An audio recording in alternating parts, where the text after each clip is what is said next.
I'm 92 years old. I have buried my brothers, not the ones I was my wife. I have buried my enemies. And I have buried parts of myself on beaches and fields that most of you will never see outside of a movie screen. I am not here to tell you a war story. I am to grab you by the collar and shake you awake because you are asleep and you don't even know it. I have one foot in the grave and the other on a banana peel. So I've got nothing to lose by telling you the truth. And the truth is, you are wasting the very thing that 18-year-old boys died face down in the sand to give you, your freedom, your time, your life. It was June 6th. I had 19 years old. I'd met tasted beer. I'd never left the state of Ohio. And there I was, in the belly of a Higgins boat, crossing the English Channel toward a beach called Omaha. There were 30 of us in that boat. 30 boys. I say boys because that's what we were. Bobby Miller was 17. I lied about my age to enlist. I was 20. I carried a picture of my dog in my helmet. I was going to be a teacher when I got home. He talked about it every night. Eddie Sullivan, he was the funny one. He told jokes to keep us from losing our minds. The night before the invasion, he looked at me and said, "Frank, if I don't make it, tell my mother I wasn't scared." He was terrified. We all were. The ramp dropped at 6:30 in the morning. I'll never forget that sound. Metal hitting water. And then chaos. Theodore Chaos. Bob Miller at ramp. He was 10 years old. He never got to grow up. He never got to find out who he was going to become. Tommy Garcia had made it 10 steps onto the sand. Of the 30 boys in my boat, he looked at me. He smiled, that stupid, beautiful smile, and then he was gone. 11 of us walked off that beach. Len, I have carried those 19 boys with me every single day.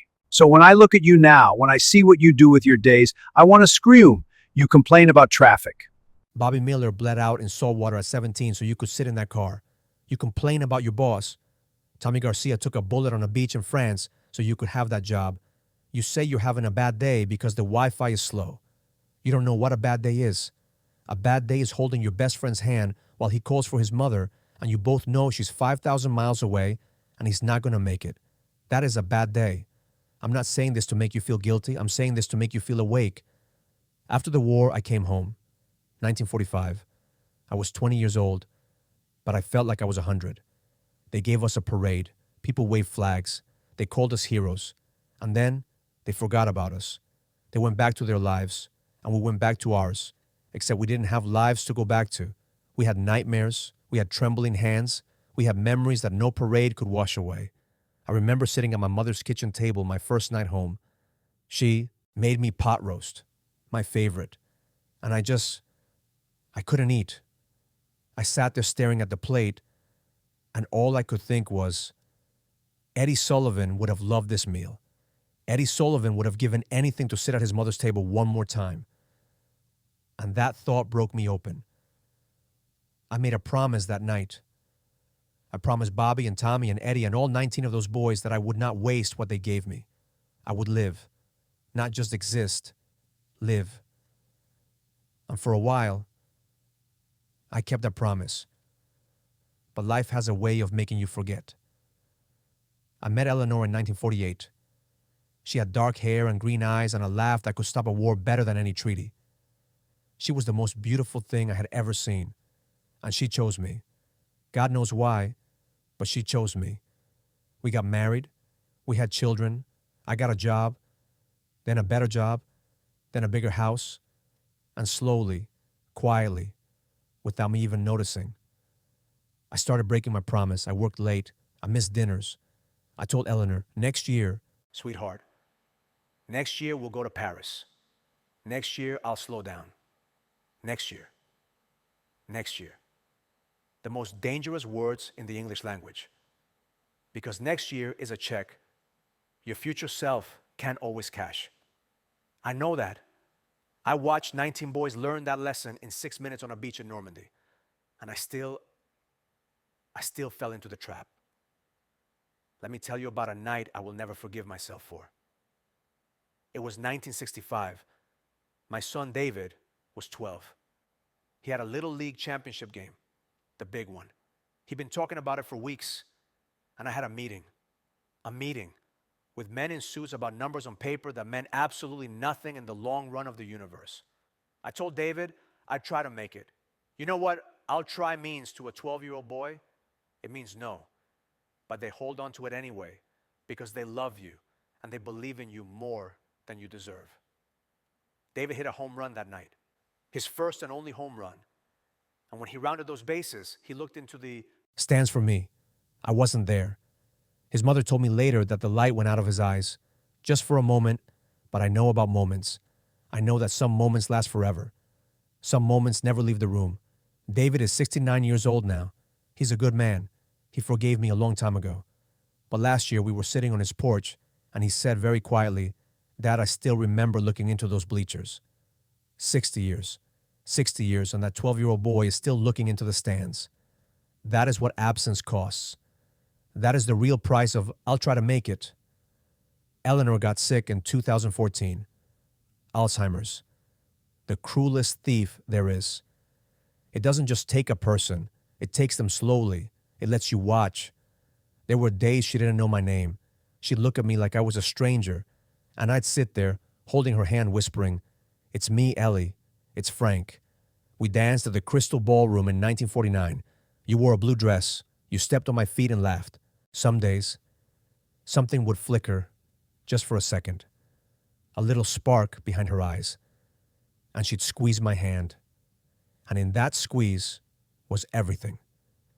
66 years of everything. She died on a Tuesday morning, March 14th, 2019. The sun was coming through the window. I was holding her hand. And her last moment of clarity, her very last one, she looked at me and said, "There you are. There you are." Not "I'm scared." Not "What's happening?" There you are. As if she'd been looking for me the whole time. So, now I sit in this chair, and I think about what matters. And I'll tell you what doesn't matter. The money doesn't matter. I made a lot of it. It's numbers in a computer now. It can't buy me one more Sunday with Eleanor. It can't buy me a seat in those bleachers in 1965. It can't buy Bobby Miller his 18th birthday. The awards don't matter. I have a box of them somewhere. Plaques, certificates, a bronze star from the war. They're collecting dust. Not one of them has ever called to check on me. The arguments don't matter. I once didn't speak to my brother for 3 years over a business deal. 3 years. Do you know what I would give for 3 more years with anyone I've loved? Do you know what the boys on that beach would give for 3 more minutes? And you are out here holding grudges like you've got centuries to spare. Here's what matters. I close my eyes, and I don't see my corner office. I don't see my bank statements. I don't see the car I was so proud of in 1972. I see Eleanor dancing in the kitchen in her bare feet. I see David running the bases, even though I have to imagine it because I wasn't there. I see Eddie Sullivan's smile, 1 second before eternity took him. I see the morning I came home from the war and my mother held me so tight I thought she'd crack my ribs. I see the night my granddaughter fell asleep on my chest and I could feel her heartbeat against mine. That's it. That is the whole fortune. Every dime of it is made of people. Every cent of it is made of moments. So here's what I need you to hear before I go. Number 1, stop rehearsing your life and start living it. You are out here planning, strategizing, optimizing. You've got 5-year plans and 10-year visions. Jack had a 5-year plan. Bobby Miller had a plan to go home and see his dog. The Bullet didn't check their calendars. Stop living in the future. The future is a promise nobody signed. Number 2, go to the game. Whatever your version of the Little League game is, go. Cancel the meeting. Close the laptop. Be in the bleachers. Because your kids will not remember what you bought them. They will remember where you were when they looked up. Be there. Number 3, say it now. I love you. I'm sorry. I forgive you. I'm proud of you. I need help. Whatever it is you've been saving, for the right moment, there is no right moment. There is only this moment. Eddie Sullivan asked me to tell his mother he wasn't scared. You know what his mother told me when I delivered that message? She said, "I never got to tell him I was proud of him." Don't you dare leave this world with unspoken words sitting in your chest. Number 4, earn the life they gave you. 419,000 Americans died in World War II. Boys who would never fall in love. Boys who would never hold their children. Boys who gave every tomorrow they would ever have so that you could have yours. You are living on borrowed time. All of us are. But your time was purchased with blood on beaches and fields and oceans. Don't you dare waste it. Don't you dare spend it scrolling through a phone. Don't you dare spend it arguing about things that won't matter in 10 years. Don't you dare spend it being afraid to live.